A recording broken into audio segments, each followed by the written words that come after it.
హల్లెలూయా.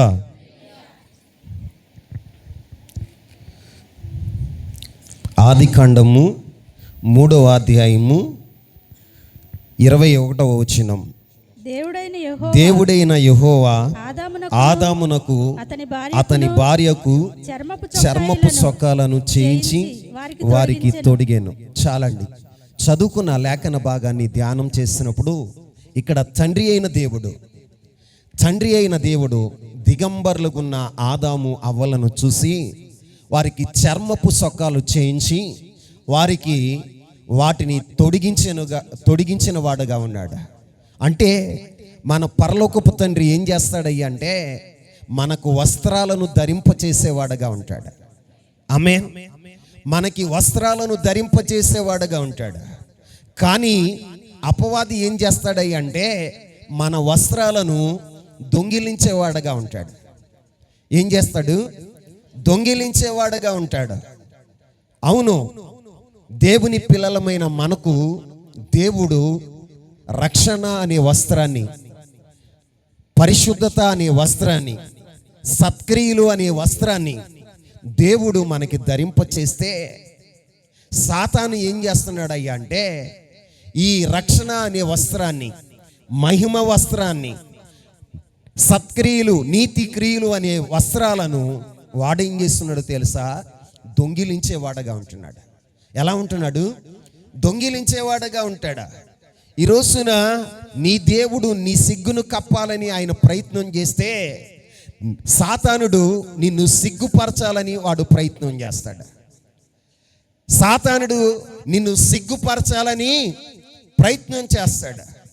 ఏదెను తోటలో కూడా అవ్వ ఆదాములు దేవునితో సహవాసం కలిగి దేవుని మహిమను అనుభవిస్తూ ఫల సమృద్ధిని అనుభవిస్తున్న అవ్వ ఆదాములను ఒకసారి సాతానుగాడు దర్శించి వాడు చేసిన పని ఏంటయ్యా అంటే అవ్వ ఆదాములను చూసి వారవలేక దేవునితో వారు సహవాసం కలిగి దేవునితో ఆనందిస్తున్న వారి జీవితాలను చూసి వారవలేనటువంటి అపవాది ఒక రోజున అవ్వ దగ్గరికి వెళ్ళింది. ఏదేను తోటలో ఒంటరిగా ఉన్న అవ్వ దగ్గరికి వెళ్ళి చెప్పకూడని మాటలు చెప్పి తినకూడని పండు తినేటట్లుగా అవ్వను ప్రేరేపించింది. ఏం చేసిందండి? ప్రేరేపించింది. దేవుడు తినొద్దన్న పండును ఆదాము అవ్వ తినేలాగా వారిని ప్రేరేపించినదిగా ఉంది. ఎందుకంటే మీరు ఈ పండు తిన్నప్పుడు మీరు చావరు, మీరు దేవతల వంటి వారు అయిపోతారు, మీరు దేవతల వంటి వారు అయిపోతారని వారికి ఆశ చూపి వారి యొక్క జీవితాల్లో లేనిపోని మాటలు దేవుని మీద చెప్పి వారు తినకూడని పండు తినేటట్లుగా అపవాది ప్రేరేపించాడు. అపవాది యొక్క ప్రేరణకు లోనైన అవ్వ తినకూడని పండులు తిని మరికొన్ని తీసుకుని వెళ్ళి ఆదాముకు పెట్టింది. అప్పుడు వారు ఏమయ్యారో తెలుసా? వారు కనులు తెరవబడినాయి. ఏమైనాయి అండి? వారి కనులు తెరవబడినాయి. వారు మహిమ వస్త్రాన్ని కోల్పోయారు, దిగంబరులుగా ఉన్నారు. ఎలా ఉన్నారండి? దిగంబరులు అయిపోయారు. అప్పటి వరకు దేవుడిచ్చిన మహిమ వస్త్రం వారి మీద ఉంది. మహిమను పోగొట్టుకున్నారు. మహిమ వస్త్రాన్ని పోగొట్టుకుని దిగంబరులుగా ఉన్నారు. వారు దిగంబరులు అవటానికి కారణం ఏంటో తెలుసా? తినకూడని పండు వారు తిన్నారు. అపవాది మాట విన్నారు. అపవాది ఏం చెప్పిందో తెలుసా? మీరు దేవదూతలు అయిపోతారు అని, మీరేదో అయిపోతారు అని అపవాది లేనిపోని కబుర్లు అవ్వతో చెప్పింది. అవ్వ అపవాది మాట విని ఇంకేదో మేము అయిపోతాము అని చెప్పి తినకూడని పండ్లు తినేసింది. మంచి చెడులు తెలివినిచ్చేటువంటి వృక్షఫలాన్ని తినేసింది. ఆమె తింటమే కాదు, ఆదాము కూడా పెట్టింది. వారిద్దరు కూడా కళ్ళు తెరవబడిని వారు దిగంబరులై ఉన్నారు. మహిమను కోల్పోయారు. ఏం కోల్పోయారండి? అప్పటి వరకు వారి మీద ఉన్న మహిమ వస్త్రం వారు కోల్పోయిన వారుగా ఉన్నారు. అపవాది చేసిన పని ఏంటో తెలుసా? మహిమ వస్త్రాన్ని దొంగిలించింది. ఏదేను తోటలో మహిమ వస్త్రాన్ని దొంగిలించింది. అప్పుడు దేవుని స్వరాన్ని విన్న ఆదాము ఏం చేశాడో తెలుసా? ఆదామా ఆదామా అని దేవుడు పిలుస్తుంటే ఆదాము యొక్క పరిస్థితి ఎలా ఉందో తెలుసా? దేవుని స్వరాన్ని విన్నప్పుడు చెట్ల చాటున దాక్కుంటున్నాడు. ఏం చేస్తున్నాడు? చెట్ల చాటున దాక్కుంటున్నాడు. ఎందుకు ఆదాము దేవుని ఎదుటికి రాలేకపోతున్నాడు అంటే, దిగంబరినై ఉన్నాను, అయ్యో నేను దిగంబరినై ఉన్నాను, దేవుడు తినొద్దన్న పండు తిని మహిమను పోగొట్టుకున్నాను, నేను దిగంబరినయ్యాను అని ఆకులతో కచ్చడములను చేసుకుని చెట్ల చాటున దాగుంటున్నాడు దేవుని స్వరాన్ని విన్నప్పుడు. ఈ రోజున దేవుని సన్నిధిలో ఉన్న నీవు, దేవుని సన్నిధిలో ఉన్న నీవు సాతాను మాటలు విని, ఎవరి మాటలు విని? సాతానుడు మాటలు. సాతాను ఎక్కడ వస్తుందయ్యా? వికృత రూపంలో వస్తుందా అంటే, వికృత రూపంలో ఏం రాట్లా. ఎలా వస్తుందో తెలుసా? నీకు బాగా తెలిసిన వారి రూపంలో వస్తుంది, నువ్వు బాగా ప్రేమించే వారి రూపంలో వస్తుంది, నీ స్నేహితుల రూపంలో వస్తుంది, నీ బంధువర్గాల బంధుమిత్రాదుల రూపంలో వస్తుంది. నీ దగ్గరికి ఎలా వస్తుందయ్యా అంటే, నీ అక్కలాగానో, నీ చెల్లిలాగానో, నీ తమ్ముడులాగానో నీ దగ్గరికి వస్తుంది. వచ్చి ఏం చెప్తుందో తెలుసా? నేను భక్తి చేయట్లేదా? మీరే భక్తి చేస్తున్నారా? మేము క్రైస్తవులం కాదా? మీరే క్రైస్తవులా? ఇదిగో మేము ఆదివారం ఫంక్షన్లకు వెళ్తలా. ఎక్కడికి వెళ్తలా? ఫంక్షన్కి వెళ్తలేదా? మీరెందుకు రారు అని చెప్తూ ఉంటే నువ్వు అపవాది మాట వింటున్నావు. ఎవరి మాట వింటున్నావు? అపవాది మాట వింటున్నావు. ఎందుకయ్యా అంటే, నీవు అపవాది నీకు ఏం చెప్తుందో తెలుసా? నువ్వేదో అయిపోతావు అని నీతో చెప్తుంది. అప్పుడు నువ్వేం చేస్తున్నావు తెలుసా? అపవాది మాట వింటున్నావు. ఎవరి మాట వింటున్నావు? నువ్వు రాకపోతే మీకు నాకు బంధురకం ఉండదు, మీరు రాకపోతే మీరెవరో మేమెవరో అంటారా? అప్పుడేం చేస్తారు? మీరేం చేస్తారా? బంధువుల మాట వింటావు, దేవుని మాట విన్నావు, దేవుని వాక్యం మాట విన్నావు. అప్పుడు నువ్వేం కోల్పోతున్నావు తెలుసా? దేవుని మహిమను కోల్పోతున్నావు, దేవుని మహిమను కోల్పోతున్నావు, దేవుని రక్షణ వస్త్రాన్ని కోల్పోతున్నావు. తెలిసి తప్పు చేసి నువ్వు దేవుని వస్త్రాన్ని కోల్పోతున్నావు, దేవుని మహిమ వస్త్రాన్ని కోల్పోతున్నావు. ఇక్కడ అవ్వకితో ఏం చెప్పిందో తెలుసా? నువ్వు దేవదూత అయిపోతావు. ఏమైపోతావు? ఆదివారం నువ్వు పనికొస్తే నువ్వు లక్షాధికారి అయిపోతావు. తమ్ముడా, మేము క్రైస్తవులం కాదా? మేము చర్చిలోనే పెళ్లి చేసుకోలేదా? నా పేరు సీమోను కాదా? మీ అక్క పేరు ఏం పేరు? అన్న. ఏంటండి? అన్న. మీ అక్క పేరు ఏంటో తెలుసా? అవ్వ. ఏంటండి? అవ్వ. మేము క్రైస్తవులమే. మరి ఒక్కరోజు కూడా మేము పని మానవుగా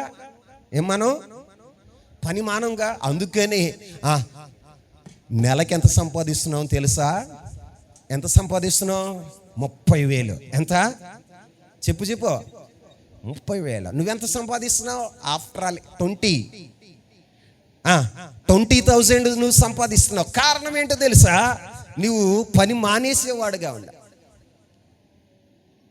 అపవాది నీకు చెప్తుంది, ఇదిగో నేను ఇలా చేస్తాను, నువ్వు ఇలా అయిపోతావు, ధనవంతుడు అయిపోతావు, లక్షాధికారి అయిపోతావు, కోటీశ్వరుడు అయిపోతావు. అపవాది నీకు చెప్తూ ఉంటుంది. బైబిల్లో ఒక సంఘపు దూత ఉన్నాడు, లవోదీక సంఘపు దూత. ఎవరు? లవోదీక సంఘపు దూత. ప్రకటన గ్రంథం 3వ అధ్యాయం చూడండి. ప్రకటన గ్రంథం 3వ అధ్యాయం 15వ వచనాన్ని చదవండి. లవోదికయలో ఉన్న సంఘపు దూతకు ఇలాగు వ్రాయుము. ఆమేన్ అనువాడును నమ్మకమైన సత్యసాక్షియు నమ్మకమైన సత్యసాక్షియు, దేవుని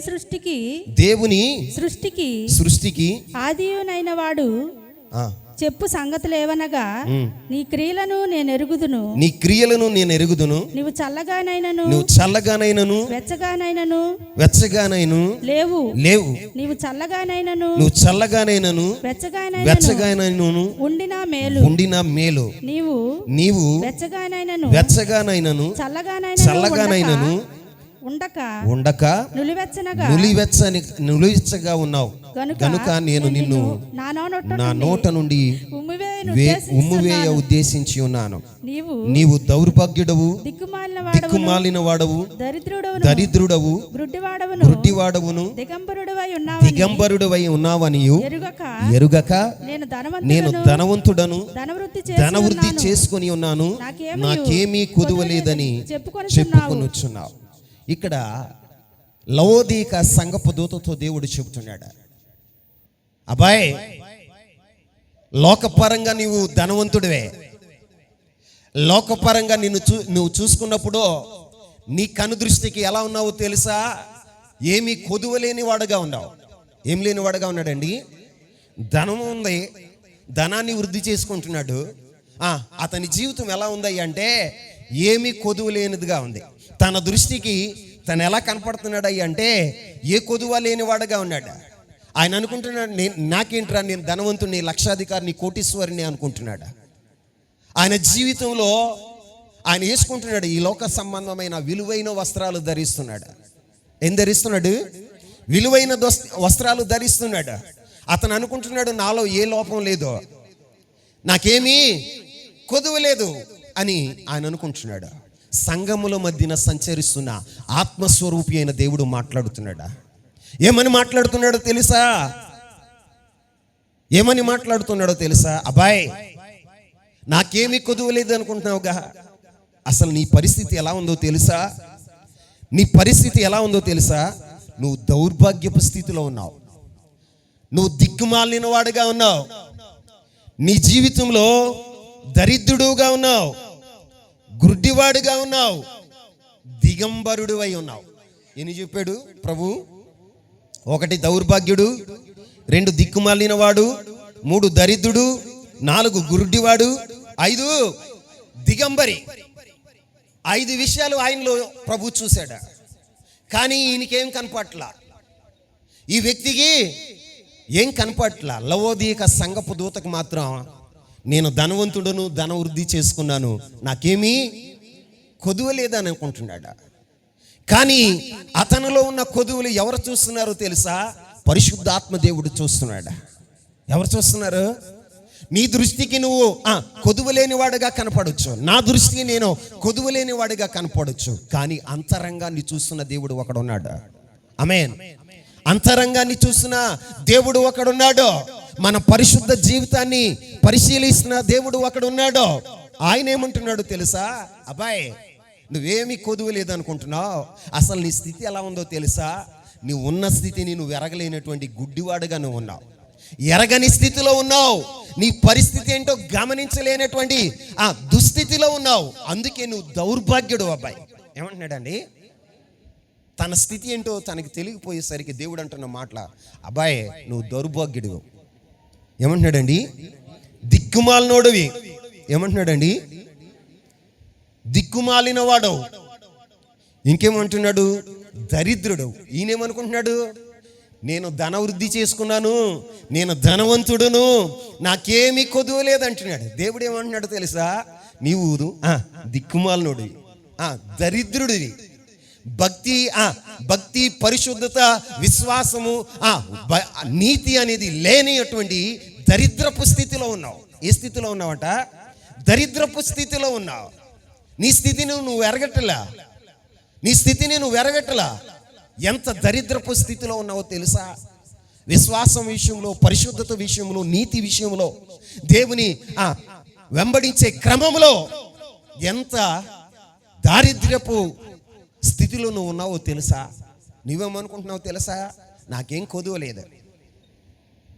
ఈయన కూడా ఎలాగా అనుకుంటున్నాడు, నాకేం కొదువ లేదు. పట్టు వస్త్రాలు వేస్తున్నాడుగా, లెనిన్ బట్టలు ధరిస్తున్నాడుగా. అతడు అనుకుంటున్నాడు ఎంతో కాస్ట్లీ బట్టలు వేస్తున్నాను, ఎంతో ఎంతో సౌందర్యమైన సొగసైన వస్త్రాలు నేను వేస్తున్నానుగా. చెల్లమా, నువ్వు అనుకుంటున్నావు కంచి కామాక్షి పట్టు చీరలు కట్టుకుంటున్నాను, నాకేం పర్లా. ఉప్పాడ బెజవాడ చీరలు కట్టుకుంటున్నాను, నాకేమీ పర్వాలేదు అనుకుంటున్నా. కానీ దేవుని దృష్టిలో ఎలా కనపడుతున్నావు తెలుసా? దరిద్రురాల్లా కనపడుతున్నావు. నీ జీవితంలో దిక్కుమాలిన స్థితిలో ఉన్నావని గమనించలేకపోతున్నావు. గుడ్డోడుగా ఉన్నావు. భక్తి లేదు, విశ్వాసం లేదు, పరిశుద్ధత లేదు. క్రీస్తుని వెంబడించుటలో నిలకడలేని జీవితం, నులివెచ్చని స్థితి. ఇటు క్రైస్తవుడు కాదు, ఇటు అన్యుడు కాదు, నులివెచ్చని స్థితిలో ఉన్నావు. నులివెచ్చని స్థితిలో ఉంటే దేవుడు ఏం చేస్తాడో తెలుసా? ఉమ్మి వేస్తాడట. ఏమేస్తాడు? ఉమ్మి వేస్తాడు. నిన్ను చూసి సంతోషించాడా? కాండ్రిచ్చి ఉమ్మేస్తాడా? నీ భక్తి ఏంట్రా? నీ విశ్వాసం ఏంట్రా? ఏదో భక్తిపరులాగా ముసుకేసుకుని వచ్చేస్తున్నావు. నీ భక్తి ఏంటి? నీ విశ్వాసం ఏంటి? చీ అని ఆయన కాండ్రిచ్చి ఉమ్మేస్తాడు. ఎందుకో తెలుసా?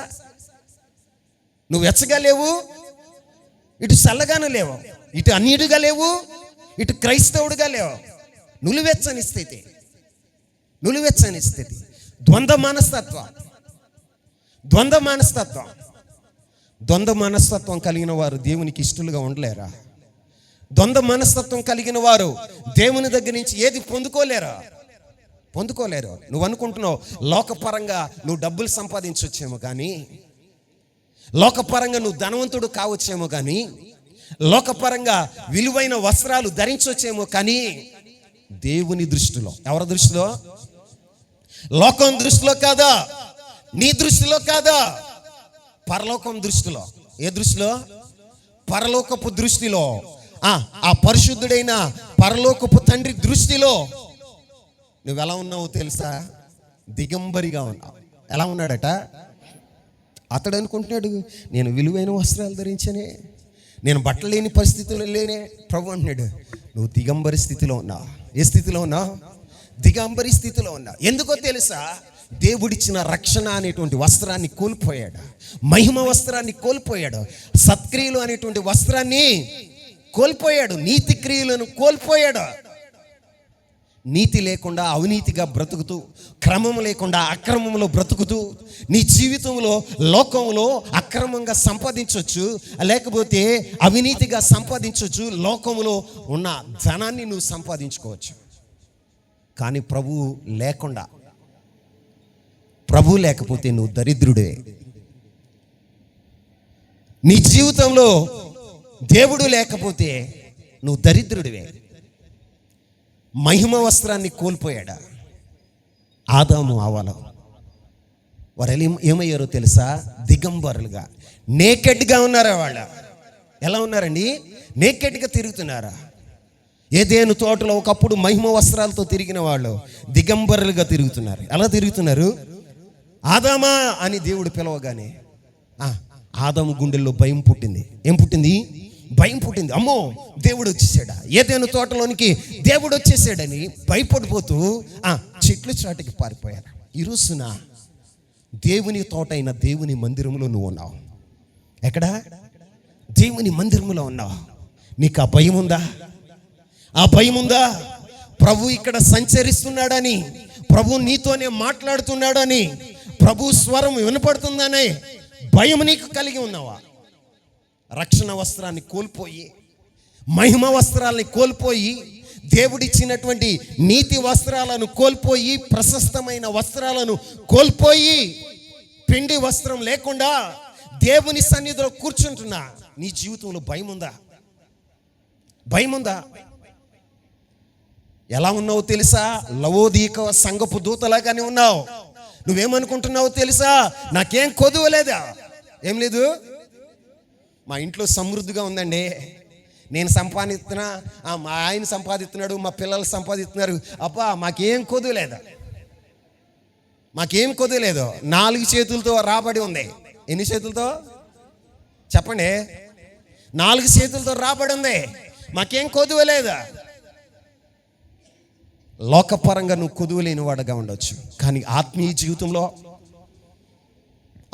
జీవితంలో ఈ లోకంలో నువ్వు ఎంతకాలం బతుకుతావో తెలుసా? నీ బ్రతుకు ఎలా ఉంటుందో తెలుసా? నీటి మీద తేలియాడే బుడగ వంటిది నీదే. ఇంతలోనే కనపడి అంతలోనే మాయమైపోయేటువంటి ఆవిరి వంటిది నీ జీవితం. త్రాసు మీద ధూళి లాంటిదే, గాలి వస్తే ఎగిరిపోతుంది. ఈ లోకంలో నువ్వు సంపూర్ణమైన ఆయుష్ ఉంటే 70 సంవత్సరాలు బ్రతుకుతావు, అధిక బలం ఉంటే 80 సంవత్సరాలు బ్రతుకుతావు. ఆ బ్రతుకు కూడా ఎలా ఉంటుందో తెలుసా? ఆయాసంతో కూడిన బ్రతుకు, నిట్టూర్పుతో కూడిన బ్రతుకు. మీరు చూడండి, మనం ఆయమనంగా ఎంతకాలం చక్కగా బ్రతకగలుగుతాం అంటే, బలం అధికంగా ఉంటే, ఆరోగ్యం బాగుంటే ఈ 50 సంవత్సరాలు సరిగా బ్రతకగలుగుతాం. 50 దాటిన కాడి నుంచి ప్రతి ఒక్క సంవత్సరం మన జీవితం ఎలా ఉంటుందో తెలుసా? భారమైపోతుంది. ఏమైపోతుంది? భారమైపోతుంది. మనం అనుకుంటాం, అబ్బో చాలా కష్టమైపోతుంది గారు, అప్పట్లాగా ఆరోగ్యం ఉండట్లేదండి, శరీరం సహకరించట్లేదండి. మీకు 50 సంవత్సరాలు వచ్చినాక చెప్తున్నారేమో, నేను 45 సంవత్సరాల్లోనే చెప్తున్నా, నా ఆరోగ్యం సహకరించట్లా, నా శరీరం నాకు సహకరించట్లా, ఇంకా బతుకుతానని, ఇంకా ఈ లోకంలో బ్రతుకుతానని ఆశ నీకుందేమో. నాకైతే లేదు. ప్రభు నిన్ను నన్ను కూడా చూస్తున్నాడా? ఆయన సంఘములో సంచారం చేసేవాడా? 7 దీపస్తంభముల మధ్యన సంచారం చేసేటువంటి దేవుడు. 7 దీపస్తంభములు అంటే 7 దీపస్తంభములు సంఘములకు సాదృశ్యంగా ఉంది. అంటే సంఘముల మధ్యన సంచరించే దేవుడు ప్రతి ఒక్కరిని చూస్తున్నాడు, ప్రతి ఒక్కరి అంతరంగాన్ని చూస్తున్నాడు, ప్రతి ఒక్కరి ఆత్మీయ జీవితాన్ని చూస్తున్నాడు. లోకపరంగా నీలో ఏమీ లోపాలు లేకపోవచ్చు, ఆత్మీయంగా ప్రార్థన జీవితాన్ని కోల్పోయావు, సహవాసాన్ని కోల్పోయావు, వాక్య ధ్యానాన్ని కోల్పోయావు. దేవుని మందిరంలో నీ క్రమంలో నువ్వు లేకుండా పోతున్నావు, క్రమాన్ని తప్పావు. పరిశుద్ధుల సహవాసాన్ని కోల్పోయావు. కానీ మళ్ళీ మందిరంలో ఎలా కూర్చుంటున్నావు తెలుసా? ధైర్యంగా. ఎలాగా? నేనేం చేయలేదయ్యా. మనం ఏమంటాం తెలుసా? ఏం బ్రదర్ ప్రార్థన అందరం మానేయట్లేదు నన్ను అడుగుతున్నావు. ఎంతమంది మనం ఇట్లా ఆదివారం మేము వచ్చామా? వాడు నరకానికి వెళ్తాడు, నువ్వు వెళ్తావా? నువ్వు సిద్ధమేనా? దేవుని సన్నిధిలో భయం లేకుండా ఎలా బ్రతికేస్తున్నావు తెలుసా? లవోదీక సంఘపు దూతలాగా. ఆ లవోదీక సంఘపు దూతతో ప్రభు మాట్లాడుతుంటే, అబ్బాయి నీ క్రియలను నేను ఎరిగిన వాడను. ఏమంటున్నాడండి? నీ క్రియలను నేను ఎరిగాను, నీ క్రియలను నేను ఎరిగి ఉన్నాను. ఆయన ఏమంటున్నాడు తెలుసా? ఇంకా నువ్వెలా ఉన్నావు తెలుసా? నులివెచ్చని స్థితి. ఒక మాట చెప్పాలంటే 2 దొడ్ల మధ్యన పడుకున్న గార్ధబాములాగా ఉన్నాను, గాడిదలాగా ఉన్నావు. ఇటు క్రైస్తవుడు కాదా, ఇటు అన్యుడు కాదు. 2 దొడ్ల మధ్యన పడుకున్న గార్ధబాం. ఇస్సాకారు ఎక్కడ పడుకున్నాడో తెలుసా? 2 దొడ్ల మధ్యన అంట. ఎక్కడ? ఇస్సాకారుని దేవుడు దేంతో పోల్చాడో తెలుసా? గాడిదతో. దేంతో?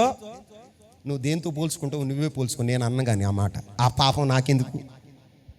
ఎచ్చగానైనాను చల్లగానైనా ఉండకుండా నులివెచ్చని స్థితిలో ఉన్న నిన్ను దేవుడు ఏం చేస్తాడో ఒకసారి గమనించు. లవోదీక దూతతో మాట్లాడుతున్నాడు. నువ్వు దిగంబరివి, దిక్కుమాలిన వాడు, నువ్వు దౌర్భాగ్యపు స్థితిలో ఉన్నావు, నువ్వు గ్రుడ్డోడుగా ఉన్నావు, నీ స్థితిని నువ్వే చూడలేని స్థితిలో ఉన్నావు. ఎందుకంటే ఆత్మీయ నేత్రాలు మూసుకుపోయినాయి.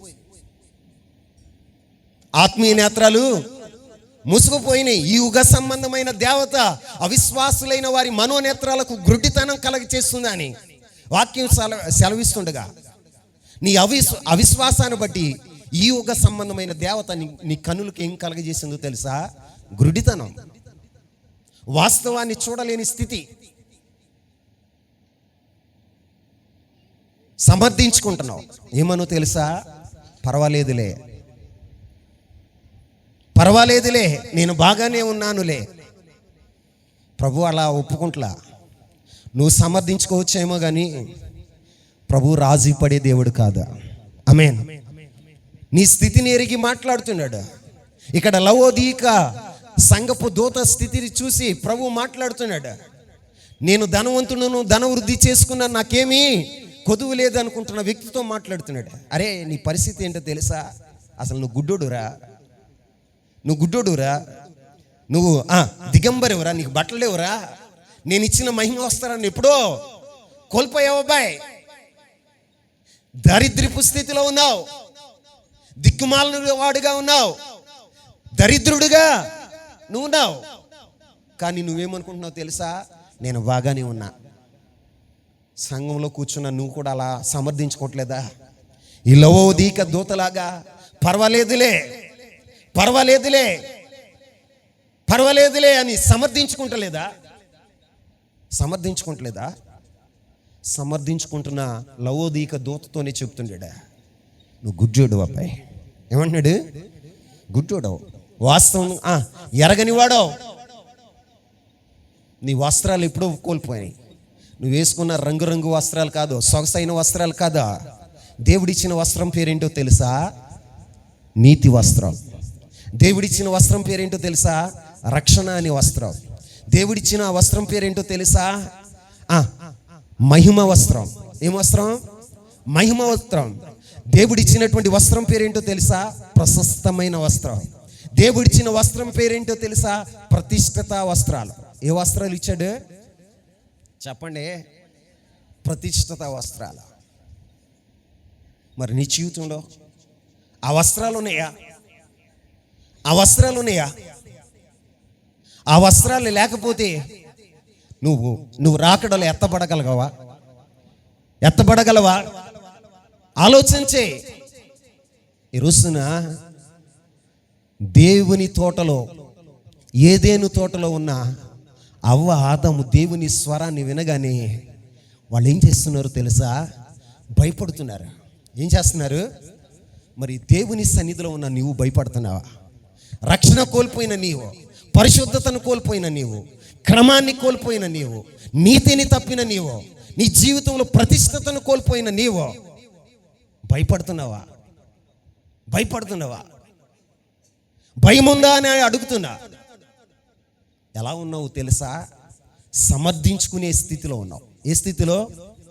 సమర్థించుకుంటే దేవుడు నిన్ను క్షమించడా? నేను ధనవంతుడిని, నన్నెవడేమంటాడు?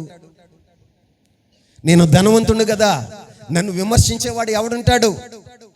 ఈ లోకంలో నిన్ను ఎవరు విమర్శించకపోవచ్చు, ఈ లోకంలో ఎవరు నిన్ను హెచ్చరించకపోవచ్చు, ఈ లోకంలో ఎవరు నీవు ఇలా చేస్తున్నావు అని నిన్ను గురించి చెప్పేవారు లేకపోవచ్చు. కానీ పరలోకం నీకు తీర్పు తీరుస్తుంది. నేను తీర్చను, దేవుడే నీకు తీర్పు తీర్చును గాక.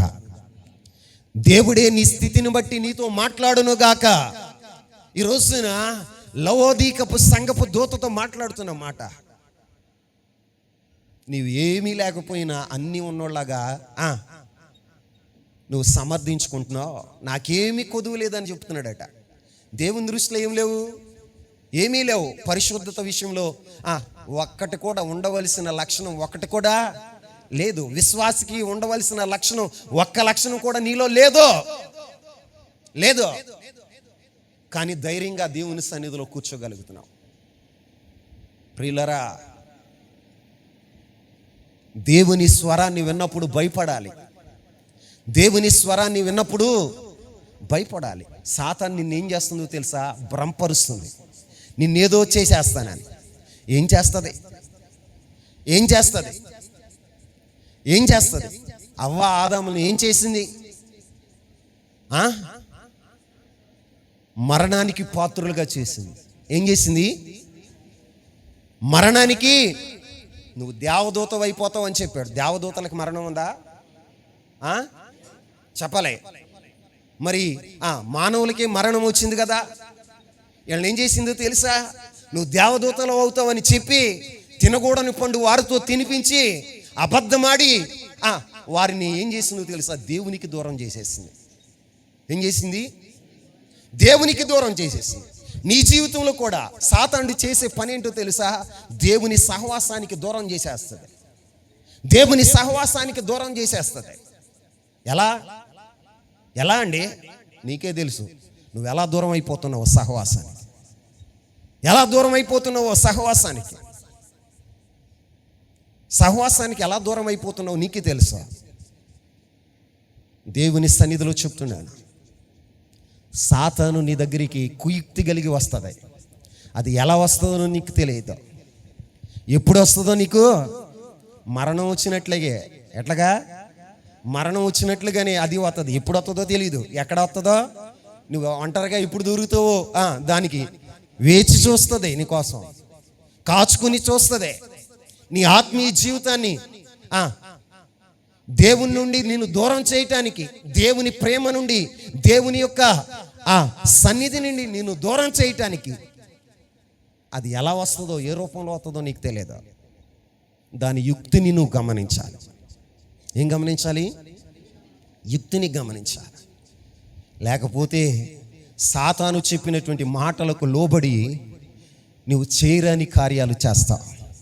సాతాను నీకు ఆశ గొలుపుతుంది. ఏం గొలుపుతుంది?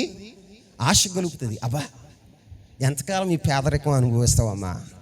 ఇదిగో ఆ అబ్బాయితో నువ్వు స్నేహం చేయి, లక్షాధికారి అయిపోతావు. ఎవరితో చెప్పండి? ఆ అబ్బాయితో నువ్వు స్నేహం చేయి, లక్షాధికారి అయిపోతావు, నువ్వు సుఖపడతావు. సైతాను చెప్పే మాటలు అవి. పరిశుద్ధత కలిగి బ్రతుకుతున్న చెల్లెమ్మ నువ్వు, పరిశుద్ధత కలిగి బ్రతుకుతున్న తమ్ముడు నువ్వు, సాతాను ఏ రూపంలో వస్తుందో నీకు తెలియదు. నీ ఫ్రెండ్ రూపంలోనే రావచ్చు, నీ బంధువుల రూపంలోనే రావచ్చు. దేవుని నుంచి నిన్ను దూరం చేయటానికి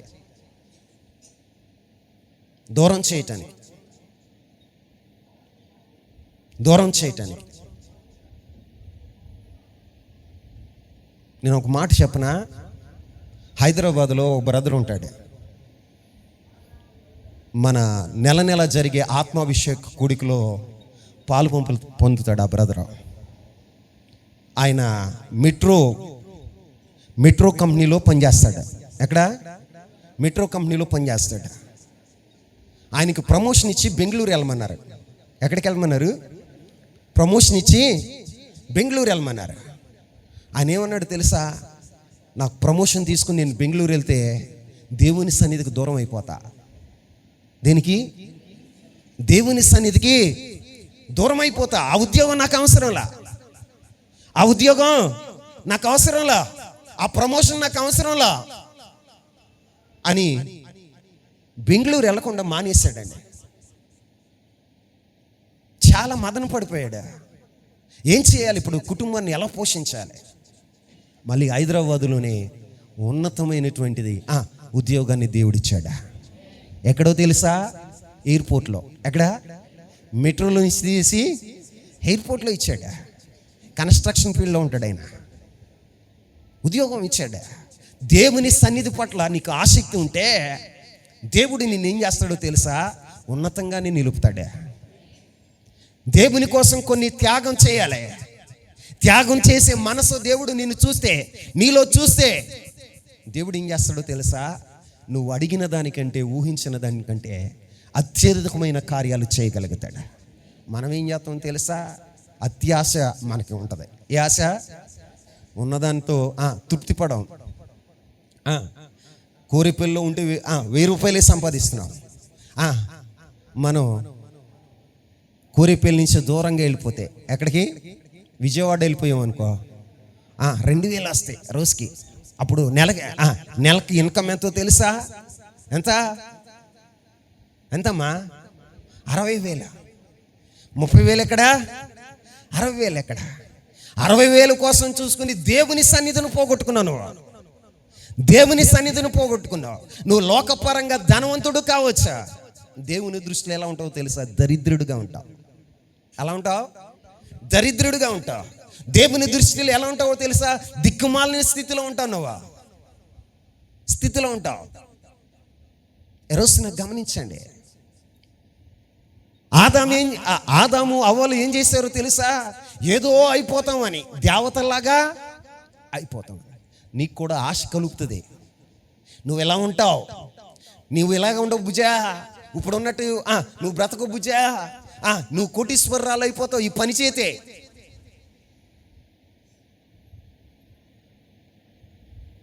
ఏంటి దొంగ నోట్లు మారితే నీ స్థితి ఇలా ఉండదో?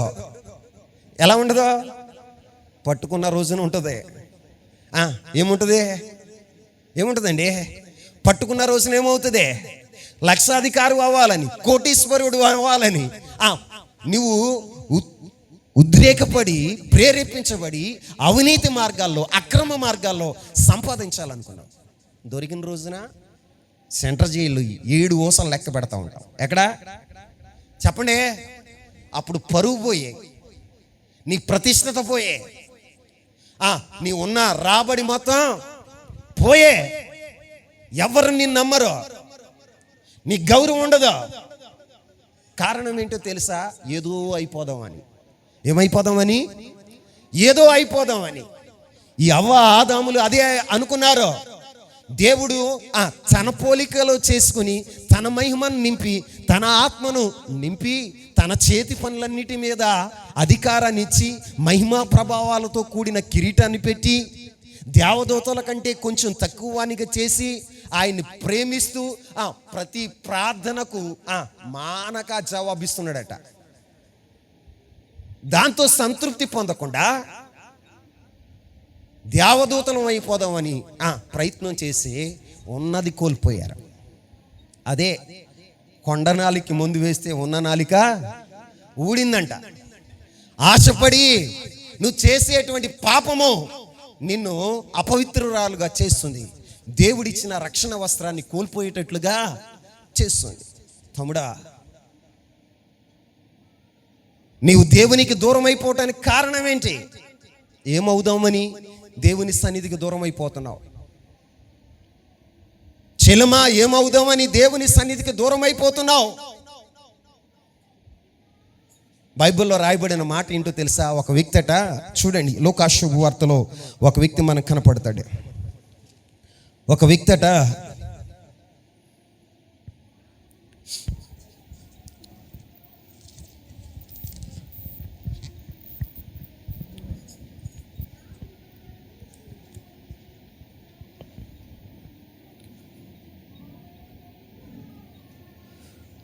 లూకా శుభవార్త 10వ అధ్యాయం 30వ వచనం.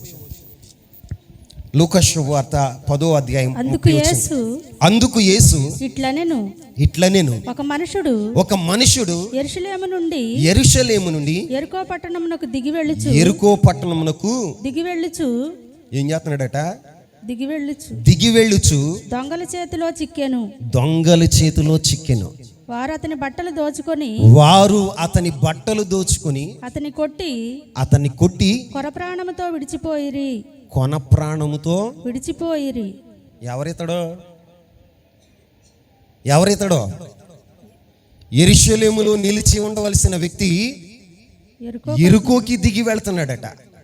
యెరికో ఎత్తైన ప్రదేశంలో క్షమించండి, యెరూషలేము ఎత్తైన ప్రదేశంలో ఉంది.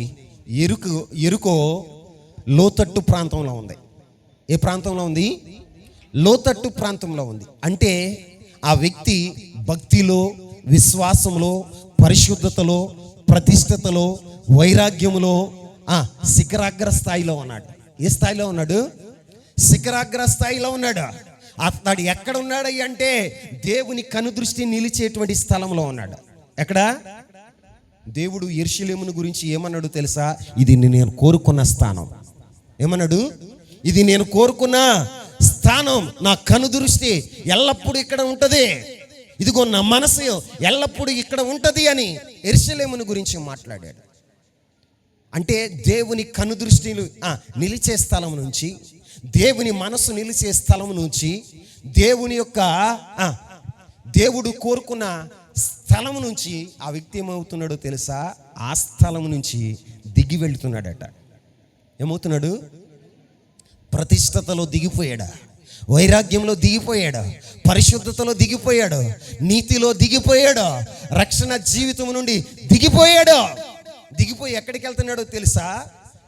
ఎరుకోకి వెళ్తున్నాడు. ఎక్కడికి వెళ్తున్నాడు? ఎరుకో. ఎరుకో ఎరుకో ఎలాంటిదో తెలుసా? ఒకసారి చూస్తారా? యెహోషువ గ్రంథం 6వ అధ్యాయం 21వ వచనం. యెహోషువ గ్రంథం 6వ అధ్యాయం 21వ వచనం. యెహోషువ గ్రంథం 6వ అధ్యాయం వారు 26వ వచనం. ఆ కాలమున యెహోషువ జనుల చేత శబ్దము చేయించి వారికి ఇలాగు ఆజ్ఞాపించాను. ఎవడు యెరికో పట్టణమును కట్టించపూనుకొనునో వాడు యెహోవా దృష్టికి శాపగ్రస్తుడగును. వాడు దానికి పునాది వేయగా దాని జ్యేష్ఠ కుమారుడు చచ్చును.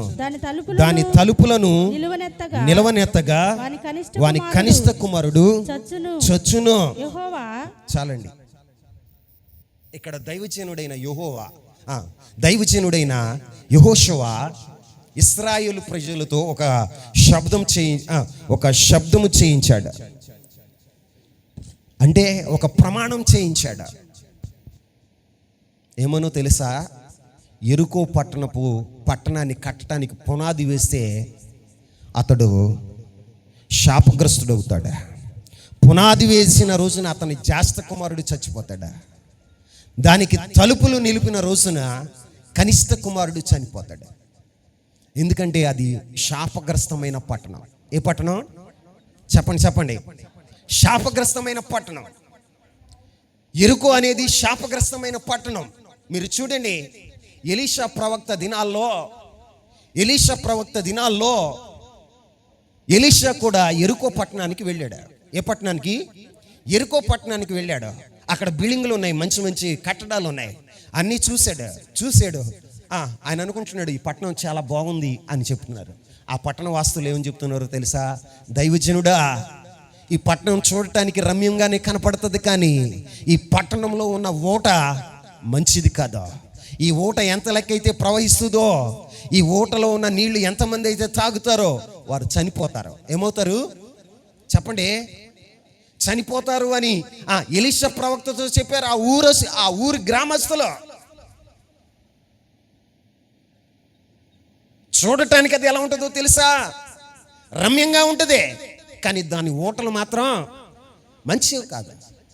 ఇప్పుడు ఇతగాడు ఏం చూస్తున్నాడో తెలుసా? యెరికో పట్టణం యొక్క రమ్యమైన స్థితిని చూస్తున్నాడు. యెరికో పట్టణం యొక్క మహిమను చూస్తున్నాడు. దేవుని సన్నిధిలో నిలవలసిన వాడు, దేవుని కనుదృష్టి నిలిచే స్థలంలో నిలవలసిన వాడు, దేవుడు ఇష్టపడినటువంటి స్థలంలో ఉండవలసిన ఇతగాడు, దేవుని మనసు ఎక్కడ ఉంటుందో అక్కడ నిలబడవలసినటువంటి ఇతగాడు ఏం చేస్తున్నాడు తెలుసా? ఆ స్థలం నుంచి దిగి వెళ్తున్నాడట. ఎందుకో తెలుసా? యెరికో పట్టణం యొక్క మహిమను చూసి. ఏం చూసి? చెప్పండి. నువ్వు కూడా ఏం చేస్తున్నావు తెలుసా? పరిశుద్ధుడివై ఉండి, ఒక ప్రతిష్ఠుడివై ఉండి, దేవుని సన్నిధిలో నిలవలసిన వాడవై ఉండి, లోక మహిమ కొరకు. ఎవరి మహిమ కొరకు? లోక మహిమను పొందాలని దేవుని సన్నిధి నుంచి దిగి వెళుతున్నావు. దేవుని సన్నిధి నుంచి దిగి వెళుతున్నావు. ప్రతిష్టత నుండి దిగి వెళుతున్నావు. పరిశుద్ధ జీవితాన్ని విడిచిపెడుతున్నావు. క్రమమైన జీవితాన్ని నువ్వు విడిచిపెట్టి అక్రమాన్ని చేయటానికి నువ్వు దిగి వెళుతున్నావు. ప్రభు అయిన యేసుక్రీస్తు ప్రభువారు శరీరధారిగా ఉన్నప్పుడు ఒకసారి అపవాది వచ్చి ఆయన్ని ఎత్తైన శిఖరం మీదకి తీసుకువెళ్ళింది. ఎక్కడికి? ఎత్తైన శిఖరం మీదకి తీసుకెళ్ళి లోక మహిమంతా చూపిందంట. ఏం చూపింది? లోక మహిమంతా చూపి నువ్వు నాకు సాగిలు పడితే, ఏమంటుంది? నువ్వు నాకు సాగిలు పడితే ఈ లోక మహిమంతా నీకు ఇచ్చేస్తాను. ఇది నేను ఎవరికి ఇస్తాను? వారికే నేను ఇస్తాను. నాకు ఇష్టమైన వానికి ఇస్తాను. ఈ లోక అధికారం నా చేతిలో ఉంది. ఈ లోక మహిమ నా చేతిలో ఉంది అని అపవాదితో చెప్పినప్పుడు యేసయ్య అపవాదికి లోబడ్డా? చెప్పాలి. ప్రాణం విడవటానికైనా ఇష్టపడ్డాడు, కానీ లోక మహిమ చూసి సాగిలపడిన వాడుగా లేడా? సాగిలపడలా, తన ప్రాణాన్ని పెట్టడానికి ఇష్టపడ్డాడు. మరి నీవండి లోక మహిమను చూసి, లోక ఆడంబరాలను చూసి, లోక మర్యాదలను చూసి దైవజనులు యేసన్న గారు అంటారు, లోక మర్యాదలు మమకారాలు గతించిపోనే, ఆత్మీయులతో అక్షయానుబంధం అనుగ్రహించితివే. లోక మర్యాదలు మమకారాలు గతించిపోనే, ఆత్మీయులతో అక్షయానుబంధం అనుగ్రహించితివే. అందుకే స్తుతి గణ మహిమల స్తోత్రాంజలి, అందుకే స్తుతి గణ మహిమల స్తోత్రాంజలి. ఆశ్రయదుర్గమా నా యేసయ్యా, నవ జీవన మార్గములో నన్ను నడిపించుమా. ఆమేన్, హల్లెలూయా. ఏమంటున్నాడో తెలుసా? లోక మర్యాదలు మమకారాలు గతించిపోతాయి. ఏమవుతాయి? చెప్పాలి. లోక మర్యాదలు మమకారాలు, ఈ లోకంలో ఉన్న మమకారాలన్నీ గతించిపోతాయండి. గతించిపోతాయి. కానీ దేవుడు నిన్ను ఆత్మీయులతో అనుబంధాన్ని కలగచేశాడు. ఏం కలగచేశాడు? నువ్వు ఆత్మీయులతో అనుబంధం కలిగి ఉంటున్నావా? మాట్లాడవే. ఆత్మీయులతోనేనా నీ అనుబంధం? తాగుబోతులతో, తిరుగుబోతులతో, తిండిబోతులతో, లోక మర్యాదలతో తిరిగే వాళ్ళతో నువ్వు అనుబంధాన్ని పెంచుకుంటున్నావు. దేవుడు నిన్ను ప్రత్యేకపరిచాడా? ఏం చేశాడు? ప్రత్యేకపరిచాడా? ఆత్మీయులతో అనుబంధాన్ని నీకు అనుగ్రహించాడా? నువ్వు దాన్ని కాదని, దేన్ని కాదని? ఆత్మీయులతో అనుబంధం కాదని, నవజీవన మార్గాల్లో నిన్ను నడిపిస్తుంటే ఆ మార్గం కాదు, నా సొంత మార్గంలో నేను నడుస్తాను అని నవజీవన మార్గాన్ని విడిచిపెట్టి, నూతనమైన మార్గాన్ని విడిచిపెట్టి నీవు పాత మార్గంలోనే, ఏ మార్గంలో? పాత మార్గంలో నిన్ను నడుస్తున్నావు. నువ్వు నడుస్తున్నావు.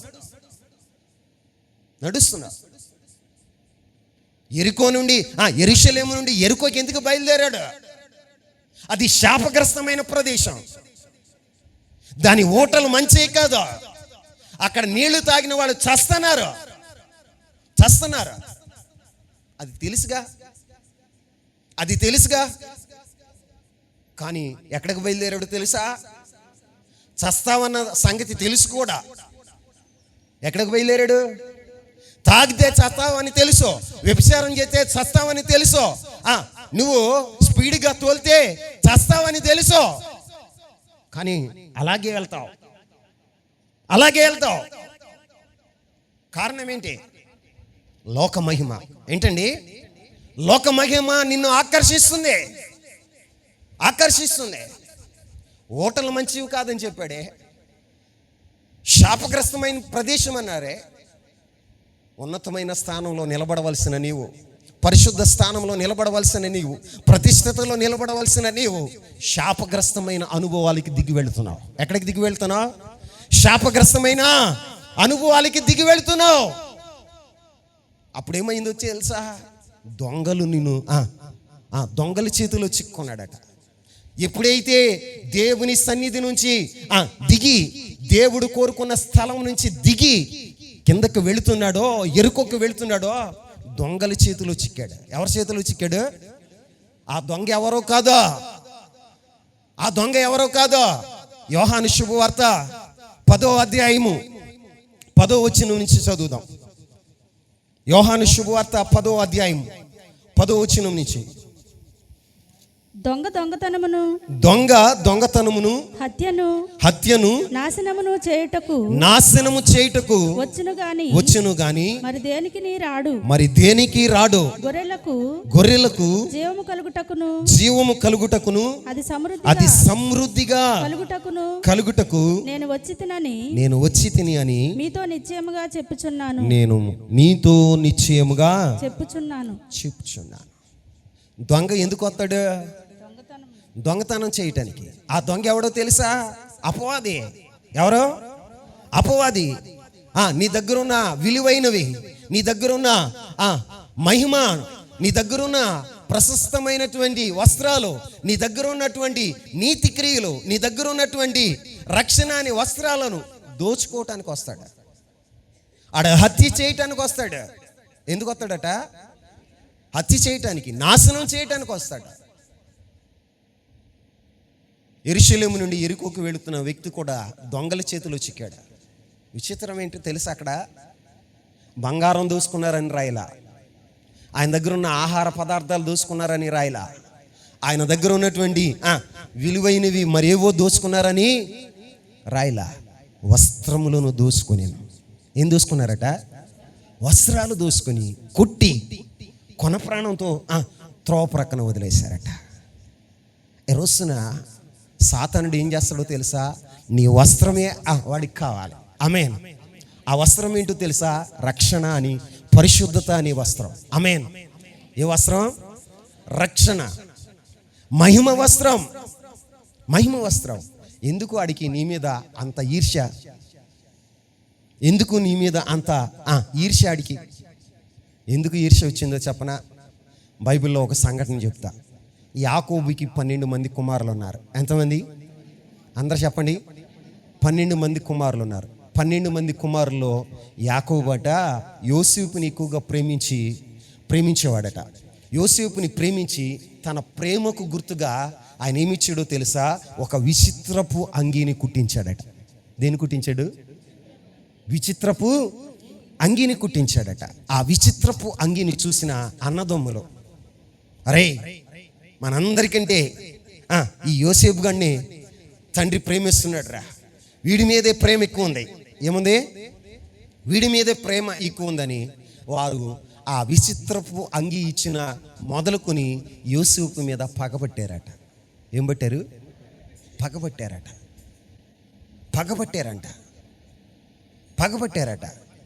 యోసేపు దర్శనాలు చూస్తున్నాడు.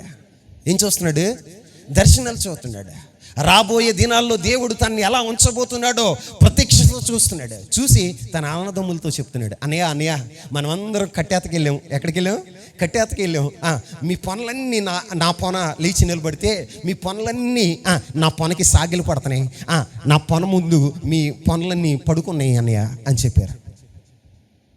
ఏంట్రా నువ్వు మా మీద ఎలుకు అవుతావా అరే అని యోసేపు మీద ఇంకా ఎక్కువ పగ పెట్టుకున్నారట. ఏం పెట్టుకున్నారు? ఇంకా పగ పెట్టుకున్నారట. కారణం ఏంటో తెలుసా? తండ్రి అతన్ని ప్రేమించాడు. తండ్రి అతనికి ఒక విచిత్రమైన అంగీని అతనికి ధరింపచేశాడు. అప్పుడు వారి జీవితాల్లో ఏం కలిగిందో తెలుసా? పగ. ఏంటండి? పగ. ఈ రోజున అపవాది పగ ఏంటో తెలుసా? అపవాదికి పగ నీ మీద ఎందుకో తెలుసా? ఎందుకంటే దేవుడు నిన్ను సృష్టి అంతటిలో ఎక్కువగా నిన్ను ప్రేమిస్తున్నాడు. ఆమె చెప్పండి.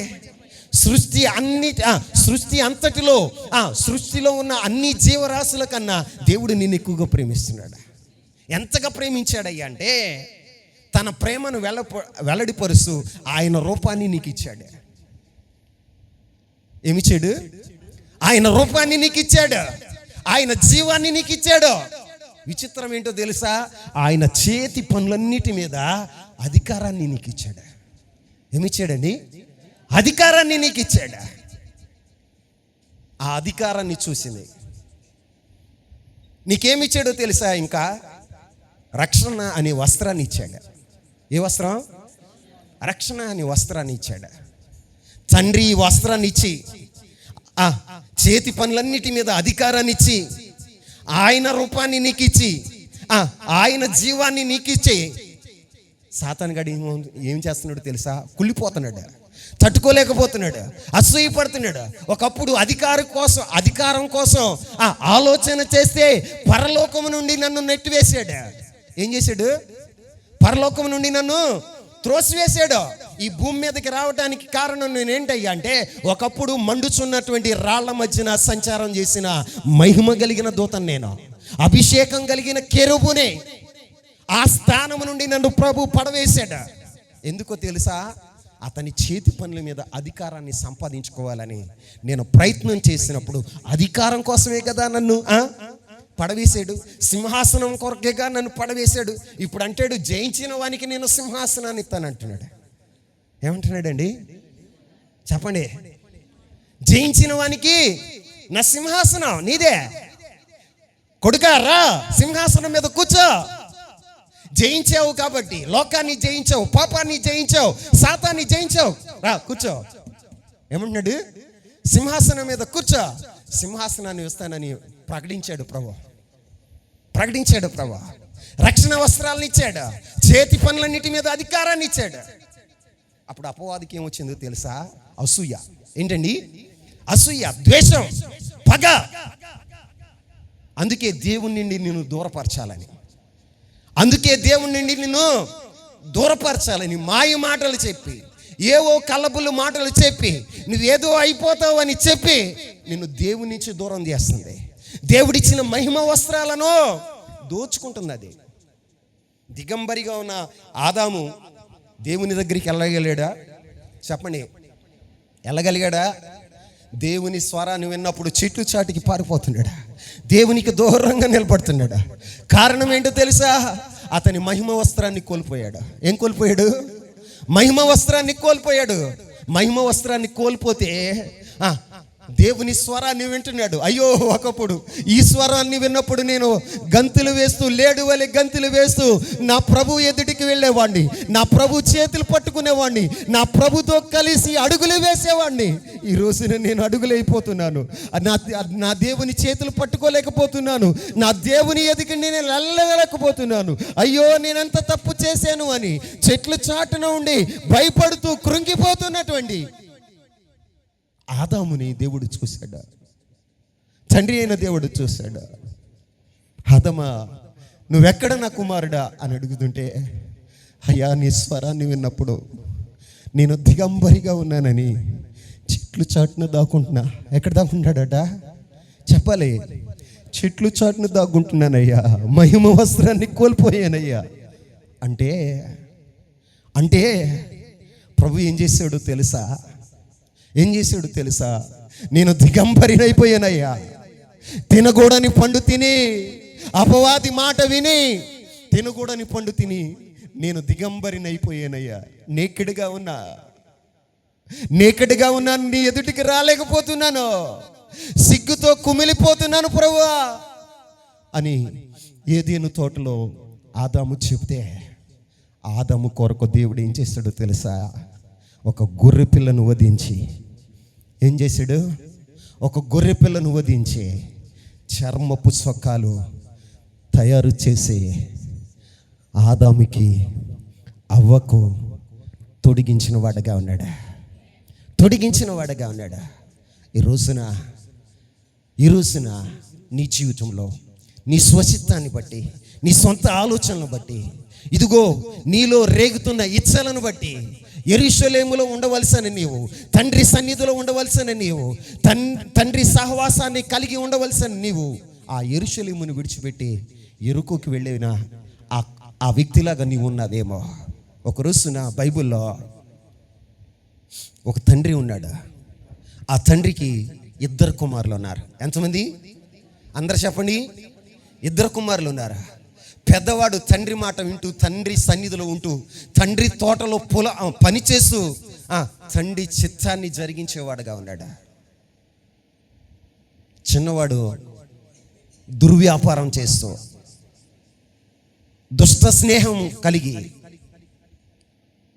లోక సంబంధమైన శరీర ఇచ్చలతో, భోగ్యచ్చలతో నింపబడి తండ్రి ఇంటి నుండి దూరంగా వెళ్ళిపోయాడు ఆస్తిని పంచుకొని. కొన్ని దినాలైన తర్వాత అతని ఆస్తి అయిపోయింది. తినటానికి తిండి లేని పరిస్థితి, తలదాచుకోవడానికి నీడలేని పరిస్థితి, కడుపు నింపుకోవటానికి ఆహారం లేదు, మంచి వస్త్రాలు లేవు. ఎంతో కాలమైంది ఆ వస్త్రాలు కొనుక్కుని. వేసుకున్న వస్త్రాలే వేసుకుంటున్నాడు. చెరిగిపోయినాయి, పాతకెళ్ళిపోయినాయి. ఆ చిన్న కుమారుని పరిస్థితి దిక్కుమాలిన స్థితి ఏర్పడింది. ఏ స్థితి? దిక్కుమాలిన వాడుగా మారిపోయాడు. ఎవ్వరు లేరు. ఒకప్పుడు డబ్బు ఉన్నప్పుడు చుట్టూ స్నేహితులు ఉన్నారా, బెల్లం మీద ఈగలు ముసిరినట్టు ముసిరారా. ఇప్పుడు ఆయన దగ్గర ఉన్న కాసులు అయిపోయినాయి, ధనము అయిపోయింది, అందరూ దూరం అయిపోయారా. ఇప్పుడు తినటానికి కష్టమైపోతుంది. పందులు కాయటానికి సిద్ధపడ్డా, పనికి కుదిరాడా.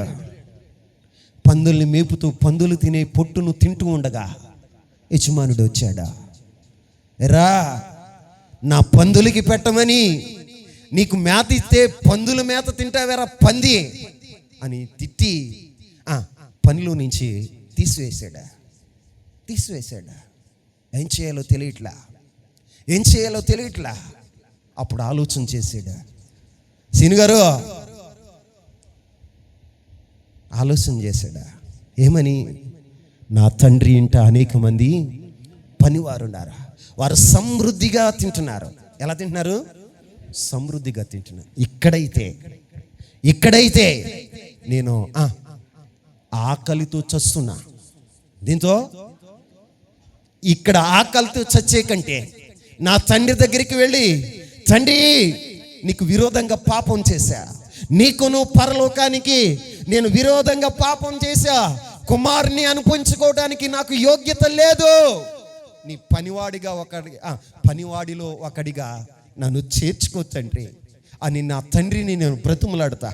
నా తండ్రి నన్ను చేర్చుకుంటే నాకు సమృద్ధిగా ఆహారం దొరుకుతుందన్న ఉద్దేశంతో చిన్న కుమారుడు తన హృదయంలో ఆలోచన చేసుకుని తండ్రి ఇంటికి వెళ్తానని, ఎక్కడికి? తండ్రి ఇంటికి వెళ్తాను అని ఆలోచన చేసి తిరిగి వస్తుంటే ఎన్నో సంవత్సరాలుగా వెళ్ళిపోయాడా. కానీ వెళ్ళిన దినాల నుంచి తండ్రి వెళ్ళిన మార్గం వైపే చూస్తున్నాడు. ఏదో ఒక రోజు నా కుమారుడు వస్తాడు, ఏదో ఒక రోజు నా కుమారుడు ఇదే మార్గం గుండా నా దగ్గరికి వస్తాడు అని వెళ్ళాడు. వస్తున్నాడు, ఆ కుమారుడు వస్తున్నాడు. చిరిగిపోయిన బట్టలతో, మాసిపోయిన గడ్డంతో, స్నానాదులు లేనటువంటి దేహంతో, దుర్వాసన కొడుతున్నాడు. బక్క చిక్కిపోయిన మొహంతో, భయంకరమైనటువంటి స్థితిలో, నడవలేక సొమసిల్లి అలసిపోతూ, అడుగులు పడక భారంగా అడుగులు వేస్తూ వస్తున్న చిన్న కుమారుని చూశాడా. దూరంగా ఉండగానే ప్రభు చూశాడా. తండ్రి, అదిగో వస్తున్నది నా చిన్న కొడుకు, నా కొడుకే కదా, వచ్చేది నా కొడుకే కదా అని గబగబా ఆ మిద్ది దిగాడా. దారిలో పరుగుట్టుకుంటూ వెళ్ళి దూరంగానే ఉండగానే కొడుకుని గట్టిగా కౌగిలించుకున్నాడు. తండ్రి దగ్గరికి వచ్చిన కుమారుడు ఏం మాట్లాడలా. పశ్చాత్తాపంతో హృదయం కృంగిపోతుంది. తండ్రి మాత్రం అవేం పట్టించుకోలే. ఆయన ముఖాన్ని చూడలా, గట్టిగా కౌగిలించుకొని మెడ మీద పెట్టి ముద్దు పెట్టుకుని, నా కొడుక నిన్నెంతకాలం అయింది చూసి, నిన్నెంతకాలం అయింది నిన్ను చూసి, ఏం చేసానురా నువ్వు నాకు ఇంత దూరం అయిపోయావు, ఏం చేసానని నా నుండి నువ్వు దూరం అయిపోయావు అని గట్టిగా కౌగిలించుకొని మెడ మీద పడి ముద్దు పెట్టుకుంటున్నాడు. ఏం పెట్టుకుంటున్నాడు? ముద్దు పెట్టుకుంటున్నాడు. తండ్రి ప్రేమ ఎంత గొప్పదో చూసారా? తండ్రి ప్రేమ ఎంత గొప్పదో చూసారా? ఈ రోజున కన్న తండ్రి ప్రేమను గుర్తించలేని కుమారులు ఎంతోమంది ఉన్నారండి. ఎంతోమంది బాధ పెట్టేటువంటి కుమారులు ఉన్నారు, ఎంతోమంది కుమార్తెలు ఉన్నారు, బాధ పెట్టే కుమార్తెలు. తల్లిదండ్రుల ప్రేమను గుర్తించలేనటువంటి దౌర్భాగ్యపు స్థితిలో ఉన్నారు. తండ్రి అవేమీ పట్టించుకోలే, మెడ మీద పడి ముద్దు పెట్టుకుని తన పనివారిని పిలిచి, తన దాసులను పిలిచి ఏమని చెప్తున్నాడు తెలుసా? మీరు త్వరగా వచ్చి నా కుమారునికి స్నానం చేయించి ప్రశస్త వస్త్రాలు కట్టండి. ఏ వస్త్రాలు? ఏ వస్త్రాలు? ప్రశస్త వస్త్రాలు కట్టండి. ఏలుకి ఉంగరాన్ని తొడగండి. ఆయన చెప్పులకు, ఆయన కాళ్ళకు చెప్పులు తొడగండి ఆజ్ఞాపిస్తున్నాడు. చూడండి అన్నమాట. లూకా శుభవార్త 15వ అధ్యాయం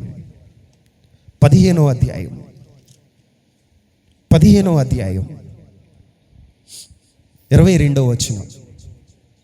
అయితే తండ్రి తన దాసులను చూచి ప్రశస్త వస్త్రము త్వరగా తెచ్చి వీనికి కట్టి వీని చేతికి ఉంగరం పెట్టి పాదములకు చెప్పులు తొడిగించాడు. చాలా. ఇప్పుడు తండ్రి వస్త్రాలు కట్టించాడు. మరలా ప్రశస్తమైన వస్త్రాలు ఎప్పుడు కట్టించాడండి? ఆ చిన్న కుమారుడు తండ్రి దగ్గరకు తిరిగి వచ్చినప్పుడు. ఎప్పుడండి? తిరిగి వచ్చినప్పుడు. నీ తండ్రి ప్రేమ నువ్వు గుర్తించావా? నీ పరలోకపు తండ్రి ప్రేమను నువ్వు గుర్తించావా? అవ్వ ఆదాముల యొక్క దిగంబరత్వాన్ని కప్పటానికి, వారు సిగ్గును కప్పటానికి ప్రభు ఏదేను తోటలో ఏం చేశాడో తెలుసా? ఒక గొర్రె పిల్లను వధించి, దేన్ని వధించి? గొర్రె పిల్లను వధించి వారు చర్మపు సొక్కాలు తయారు చేసి వారికి తొడిగిన వాడుగా ఉన్నాడు. ఆమె చెప్పండి. ఈ రోజున కోల్పోయిన రక్షణ వస్త్రాల్ని, దేవుడిచ్చిన మహిమ వస్త్రాన్ని, ప్రశస్తమైన వస్త్రాలను నీకు ఇవ్వటానికి యేసయ్య ఆకాశానికి భూమికి మధ్యన నీ కోసం బలి అయిన వాడుగా ఉన్నాడు. ఆ రోజున ఏదేను తోటలో బలి అయిన గొర్రెపిల్ల, ఏదేను తోటలో బలి అయి గొర్రెపిల్ల అవ్వ ఆదాములకు ఎలాగైతే వస్త్రాలను ఇచ్చిందో, ఇప్పుడు కలువరిలో, ఎక్కడండి? కలువరిలో ప్రభువు నీ కొరకు నా కొరకు సిలువ పైన మరణిస్తూ, ఆయన మరణించినప్పుడు ఏం చేశారో తెలుసా? ఆయన వస్త్రాలను తీసివేశారండి. దిగంబరిగా నిలబెట్టారు. ఎలాగా చెప్పండి? ఎందుకు ఆయన దిగంబరి అయ్యాడో తెలుసా? ఆయన వస్త్రాలు ఎందుకు తీసివేయబడినాయో తెలుసా? నీకు వస్త్రాలు ధరింప చేయాలని. నీకు వస్త్రాలు, ఆ వస్త్రం ఏంటో తెలుసా? రక్షణ అనే వస్త్రం. ఆ వస్త్రం పేరేంటో తెలుసా? పరిశుద్ధత అనే వస్త్రం. ఆ వస్త్రం పేరేంటో తెలుసా? మహిమ అనే వస్త్రం. మహిమ కలిగిన వస్త్రాలు నీకు కట్టి పెట్టాలని ఆయన కలువరి సిలువలో దిగంబరిగా మారాడు. ఎలా మారాడు? ఆయన వస్త్రాలు ఏం చేశారో తెలుసా అండి? షీట్లు వేసి పంచుకున్నారట. ఏమేసి? ఎందుకు ఆయన దిగంబరిగా ఆయన సిలువలో మరణించవలసి వచ్చింది అంటే, నిన్ను నన్ను రక్షణ అనే వస్త్రంతో అలంకరింప చేయాలని. 2000 సంవత్సరాల క్రితమే ప్రపంచానికి నడువొడ్డిన గొల్గొతా కొండపైన ఆకాశానికి భూమికి మధ్యన వేలాడుతూ ఆయన ప్రాణాన్ని పెట్టాడు. ఎందుకో తెలుసా? నీకు నాకు వస్త్రాలు, రక్షణ వస్త్రాలు ధరింపచేయాలని. కానీ వాటి విలువ మనం గుర్తించక, దాని విలువ మనం గుర్తించక పోగొట్టుకున్నాం. ఇప్పుడైనా ఈ దినమైనా ప్రభు పాదాల దగ్గరకు వస్తావా? నిజమే దేవా, నువ్వు నాకు మహిమ వస్త్రాలు ఇచ్చావు, రక్షణ వస్త్రాలు ఇచ్చావు, కానీ నేను పోగొట్టుకున్నాను. ఆదాము పోగొట్టుకున్నట్టుగా మహిమ వస్త్రాన్ని పోగొట్టుకుంటే, ఒక గొర్రె పిల్లను చంపి దాని యొక్క చర్మం తీసి వారికి చర్మపు సొక్కాలు తొడిగిన వాడుగా ఉన్నాడు. పరలోకపు తండ్రి, నీవు నేను దేవుని మహిమను పోగొట్టుకుంటే మరలా మనల్ని రక్షణ అనే వస్త్రంతో మనల్ని కప్పాలి అని ప్రభు అయిన యేసుక్రీస్తు ప్రభువారిని ఈ లోకానికి పంపించి ఆయన బలి అయిపోవటానికి ఆయన ఇష్టపడ్డాడు. ఆయన కార్చిన రక్తం వల్లనే మనం పరిశుద్ధపరచబడ్డాం. మరొకసారి ఆయన పాదాల దగ్గరకు వస్తావా? నీ అవిధేయతను విడిచిపెట్టి, నీ అక్రమాన్ని విడిచిపెట్టి, పోగొట్టుకున్న మహిమ వస్త్రాన్ని మరలా నాకు దయచేయి తండ్రి అని యేసయ్య పాదాల దగ్గరకు వస్తావా? అదుగో యేసయ్య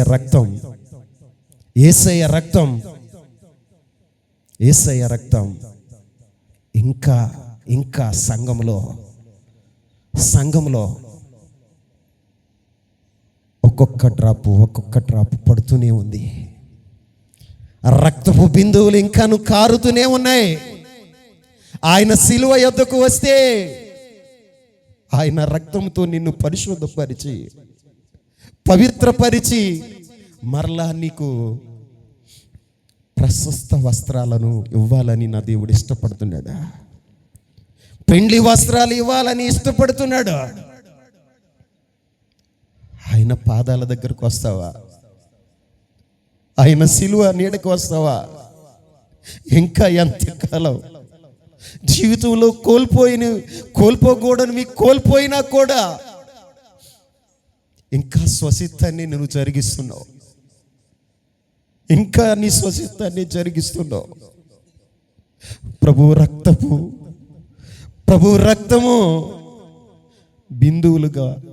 రక్త బిందువులుగా అది ప్రోక్షించబడుతుంది సంఘంలో. నువ్వు చూస్తున్నావా? ఆ కలువరి గిలి నుండి ప్రవహిస్తున్న ఆయన రక్తాన్ని నువ్వు చూడగలుగుతున్నావా? ఆ రక్తం దగ్గరికి వస్తేనే నువ్వు మరలా పరిశుద్ధపరచబడతావు, నువ్వు మరలా పవిత్రుడు అవుతావు. నువ్వు ఆ రక్తముతోనే కడుక్కుంటే నీ వస్త్రాలు తెల్లగా మార్చబడతాయి. ఈ మధ్యాహ్న సమయంలో ఆయన పాదాల దగ్గరకు వస్తావా? ఆయన కలువరి శిలువ దగ్గరికి వస్తావా?